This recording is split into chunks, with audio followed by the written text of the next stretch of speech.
Yeah, not really. If I would have known what I was doing, we went to let him get so many corner threes. We were having trouble with that middle ball screen. They were splitting it and then pulling in our help and kicking it to Graham in the corner.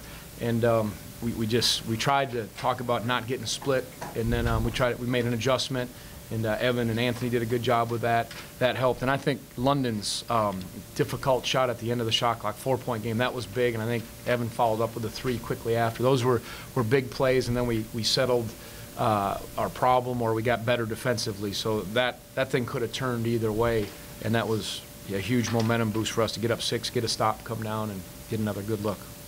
Doug, and then we'll take one in the back. Talk about the process of Justin getting ready for this game. Yeah. When did you know he'd be ready to play, and what did you think? Yeah, I think we're going to sprain his other ankles to get him right if he can play like that. He was terrific. After the Maryland game, he didn't practice the next day. We weren't sure. He practiced yesterday about maybe 2/3 of the practice and looked pretty good, so I thought he was going to be okay. Darian couldn't go, obviously couldn't go today, but boy, he really sucked it up, and his ankle's swollen. It's just a classic ankle sprain. I don't think he's ever done it before, so for all of us in the room, when you sprain your ankle the first time, that's quite a sensation. But he battled through it, and I thought he really let the game come. Great drives. He worked, got on the glass, helped us out, and took those feet set jumpers, and it was contributions from everyone, but your question about him, that was a heck of a game for Justin. Okay, take one in the back. Coach, can you put this game in context for us? You shot over 70%. You beat a team that never loses here on this home court, big in-state rivalry. What's this mean for this team for you? Before I go on, and Ethan Sleeb, I always talk about Mike Curtis and all that, but the job he did getting Justin ready and almost Darian, impressive how much time he spends. So he was great. I want to give him a big shout out for that. But we just knew, I told our guys before the game, play against the game. Don't get caught up in the circumstances and the emotion of it. I told them the same thing after Maryland. It's just a good old-fashioned b-ball game. That can distract you. If you come in here and get caught up in this, hey, they got us last year, hey, they're so good. I just said, just play. Try to play. We had 3 keys. Handle their pressure, okay? And if you got something on the back end of it, score. If it's a 3-on-2, 2-on-1 at the rim, score. And that's why the percentage was high for us. We didn't do that as much last year, so we tried to attack that more. But if we didn't have it, we said back it out and try to break them down. Then get physical and play our style. And then defensively, I said, you got to give a great effort defensively. At times we didn't, but when we needed to, we sat down and did what we needed to. And and I just kept reminding them, don't worry about anything but the moment. And we talked about, handling the ball, rebounding, getting good stops. Because I think you can make, had we lost this game, we know we're beatable. We know that anyways. We know we're vulnerable. That blip on the radar, we move on and keep progressing. We were fortunate to win. Guys played well. We keep trying to improve and see where we're at. And now we've got, I joked with our radio guys, so we got another kind of havoc coming with our finals. We got 13 days off before we play again. So our guys, obviously, will give them 2 days off and get ready to go. Take another one in the back. Hey, Coach, having all these guys that have been through the experience, been on various stages last year, and now that helped. How does that help when you come into an environment? It did. That's why I was impressed with Devin Hall. And Devin and Evan gave us really good lifts, and Devin has not been in this situation, but I thought Evan, his experience showed he was big for us, and the guys keeping their composure and staying, playing against the game, not trying to do anything but that. That was significant. And I have so much respect. I remember I said last year in the press conference, Shaka's a friend, and I have so much respect for his program. I can say that in defeat, and I can say that in victory because, that thing could have turned like that, and he's done a great job, and I admire him and what they've done.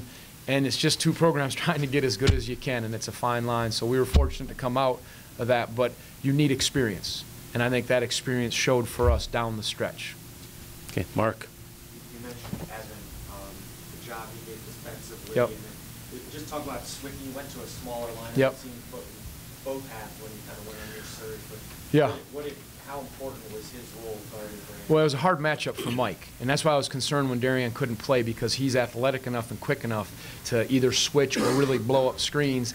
They're all 6'6" and so athletic and interchangeable, and that was hard with those matchups, and that's why I thought we were better with Evan guarding Graham and Anthony. We matched their athleticism a little more, and again, he's a heady player. That's the experience coming in and making the right decisions, and then for him to make that big 3, was significant. Okay, Paul. Tony, London 3 for 6, just 6 points, but he had 9 assists, and it seemed to me like he would do a good job Yeah. of breaking down VCU in the half court. Right. Yeah. 2 turnovers early, taking it out on the press, and then after that he settled down.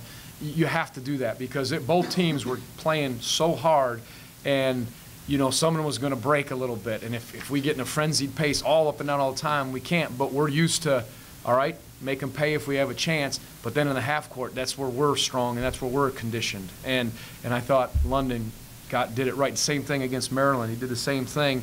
We've all talked about, well, we want London. He's got to be more aggressive. He's got to shoot more. I think with Justin and Malcolm looking to be assertive, London has a good feel for that. And I never want to take him out of his game, but keep just nudging him a little bit to look for things. And I thought he had a good feel tonight. Take one on the back left. Tony, can you talk a little about the mental toughness of your team answering every time they made a little run at you? It looked like y'all were able to have a quick answer. Yeah, I mean, we made some buckets, and the guys, they kept their composure. Again, it goes back to the experience and not putting too much on it. I think they've been there many times, and that there's no substitute for that. Okay. David.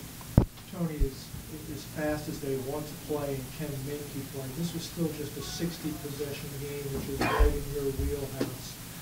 Were you pleased that you all used the term not get sped up? Yeah. Were you pleased at the way your team did not allow the game to get Yeah, too up and I think for the majority of the time. I think there had to be a balance. You had to score some easy buckets on the back end when there were 2-on-1s at the rim. And I thought when we didn't have it, I don't think maybe 1 or 2 times, unless we turned it over, we pulled it out, and then it was our pace. And that was, I think, a real important offensive thing for us. And I tell our guys, they can go to the next level as a team if they can find that sweet spot of being assertive, but with that level of patience, that's important for us. And then never giving an inch on the defensive end. Okay, 2 more questions. We'll take Damon and then finish with Jeff. Tony, you mentioned a little bit about the break. I know it's out of your control, but on one hand, it's a chance to get healthy, but on the other hand, maybe lose some momentum. How do you feel about this extended layoff? Yeah, I mean, it's one of the longest ones.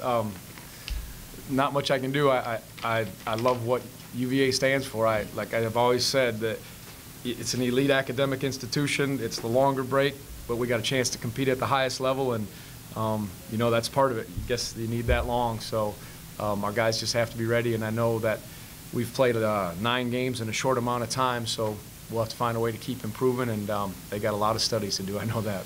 Okay, Jeff.